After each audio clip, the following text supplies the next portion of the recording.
say one thing, I would say that leaders need to ensure that they put principle and duty at the forefront of their decision making, as opposed to self-interest. If you're focused on duty and principle, you're going to be doing the right things effectively and hopefully doing them well, competently, for the good of your people and your organization. Hey, welcome to the Leadership Loading Podcast. I'm Jason McClaren with my guest, Philippe Johnson. Philippe, welcome to the show. Thank you. So, Philippe, let's start off. What led you to join the military? What led me to the military? Yeah. So Yeah, in my case, my father was a career Army officer. He was a JAG officer, an attorney. And so he probably took me to one too many air shows when I was a kid.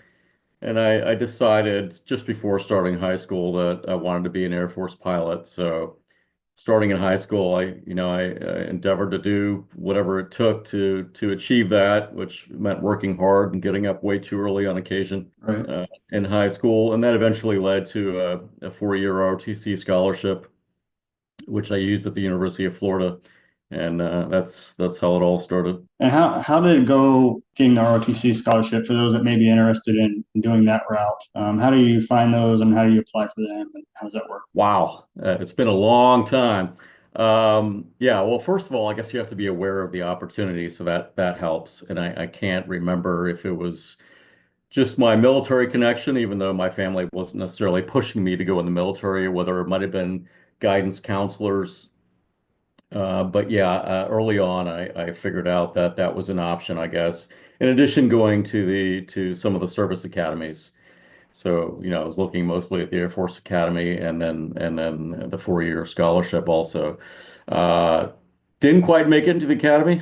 My valedictorian for my high school made it in, although somehow I think I enjoyed myself more at the University of Florida than I would have at a service academy. But yeah, I think I honestly don't remember how, too much about the process, but um, other than, I knew it was important at the time to get good grades, to be involved in extracurricular activities and those kinds of things. Okay. Yeah, I was just curious. I hadn't heard that route before. I mean, I've heard of it, but I never tried to look into it. Mhm. All right. So you served how many years and what was your job duties? 24 years. So initially, I was supposed to go to pilot training right after I got commissioned, but back in the early 90s, there were a lot of government budget cuts. So they made a lot of us wait. So I went in as an intelligence officer, did that for about 3 years, kind of forgot all about flying. And then one day I get a letter, asking me if I'm ready to go to pilot training. So then eventually flew jets and helicopters in pilot training. Went on to fly two helicopter operational assignments, one in Japan near Tokyo, and then the second in Washington, D.C. And then eventually decided to go do attaché work, where I was a military attaché at the U.S. Embassy in Manila, where I was also flying the C-12 aircraft, which civilian parlance is the Super King Air. And then finished my career by doing two staff jobs at what we call Air Force Major Commands, one in Europe, working aviation safety, and then the final one in Louisiana, working issues related to helicopter support to nuclear security. Nice. And so how did that lead you to where you're at today? Oh, yeah, good question. I mean, I don't think there was any big plan for, even when I first went into the Air Force, how long I was going to stay. Eventually, I decided that I was enjoying what I was doing enough and it was fulfilling enough that I would stay in until retirement. But there was no big plan as to what I was going to do after that. But about 5 years before I retired, I started doing a lot of self-study with respect to real estate investment. My plan was to get out, not go take another government job or fly for the airlines like most of my friends and colleagues have done. I was going to, give myself options, and in this case, do real estate investment to supplement my retirement income. And so when I retired 9 years ago, that's what I started doing. I moved to Florida where I was closer to family after being away for 24 years and set about trying to buy a multifamily real estate property. And that's kind of what I've been doing my self-study for. As it turns out, I didn't do that. I bought a couple single family homes instead. And that was in part because I was doing what's called a 1031 exchange. and there was a timeline for me to buy the properties after selling a rental property I used to live in Virginia when my tenant wanted to buy it. So I then had like a 6 month period in which to identify other properties to do that 1031 exchange, like for like exchange.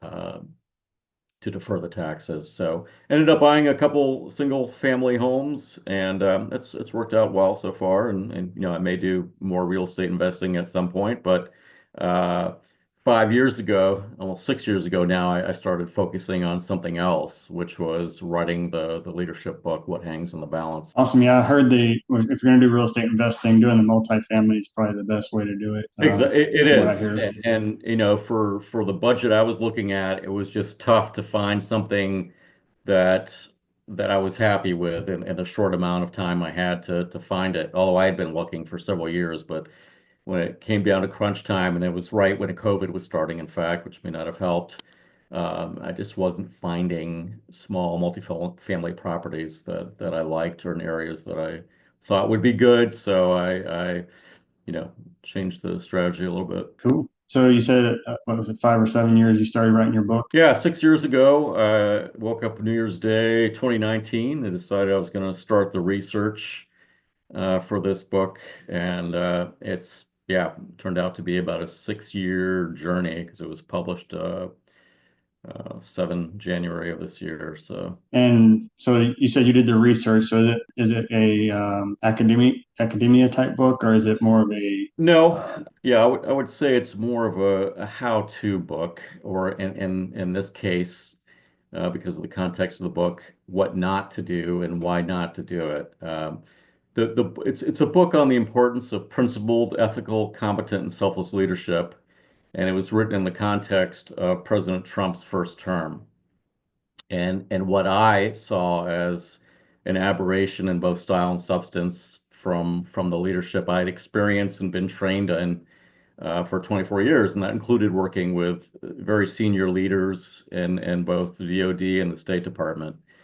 And so that research on New Year's Day 2019 began with reading all of his presidential tweets going back to Inauguration Day 2017. And as Kellyanne Conway, one of his subordinates, once said, he needs to tweet like we need to eat. And so 25,000 plus tweets and retweets later, by the end of his first term. So I read all of those.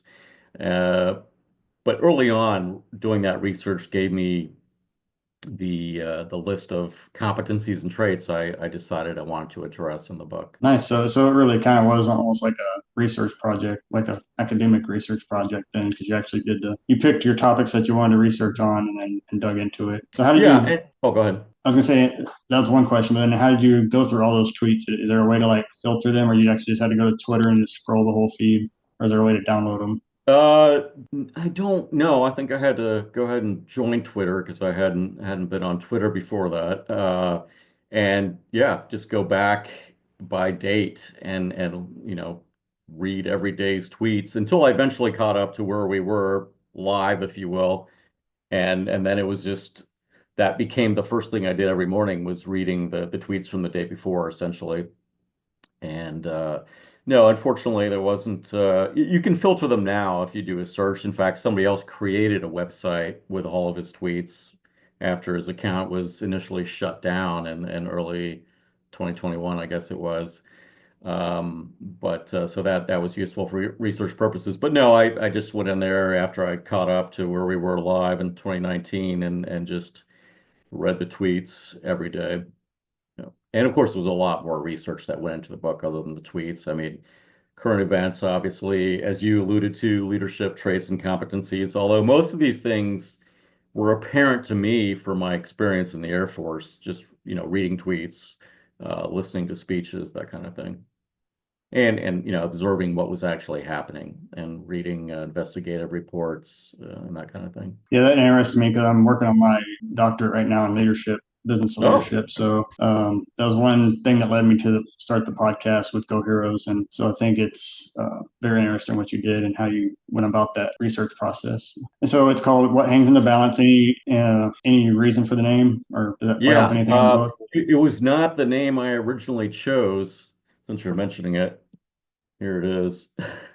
But yeah, it's not the name I originally chose. I had something in mind. Like originally, I had like 44 topics or something. So it was going to be, or no, 40. So it was going to be like 40 from 44 because he was originally the 44th or 45th president. Sorry. Um, and then my editorial director noticed a phrase I had written in, I think, the preface of the book, something about what hangs in the balance.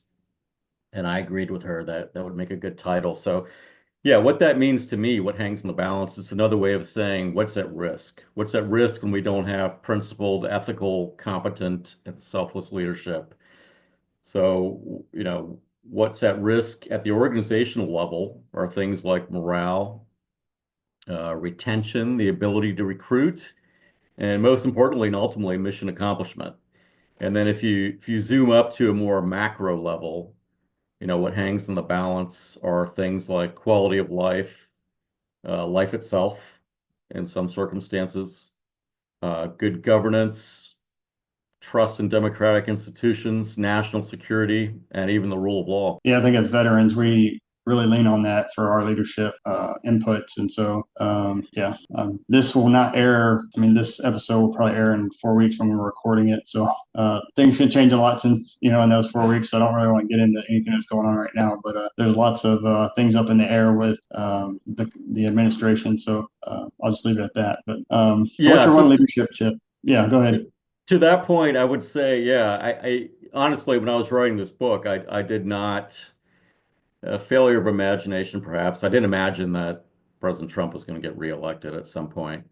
Yeah, now I forgot what I was going to say, but yeah. So, but in a lot of ways, the book it's a leadership book, but it's certainly in the context of the events of those 4 years. But something you just said reminded me of the fact that it's essentially a preview of coming attractions, if you will, for the next 4 years, even though we're already into it.